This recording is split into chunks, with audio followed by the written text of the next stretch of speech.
ஆளும் அதிமுக ஆட்சியில் மக்களுக்கு பயன் தரும் திட்டங்கள் எதுவும் நிறைவேற்றப்படவில்லை என திமுக நாடாளுமன்ற உறுப்பினர் கனிமொழி குற்றம் சாட்டியுள்ளார்.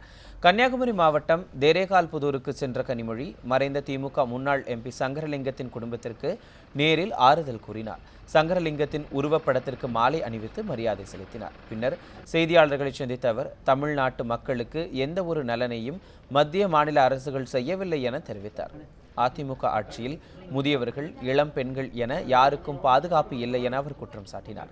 தேர்தலில் அளித்த அனைத்து வாக்குறுதிகளையும் நிறைவேற்றிவிட்டோம் என சட்டப்பேரவையில் முதலமைச்சர் கூறியிருப்பது இந்த ஆண்டின் சிறந்த நகைச்சுவை என்றும் கனிமொழி விமர்சித்துள்ளார்.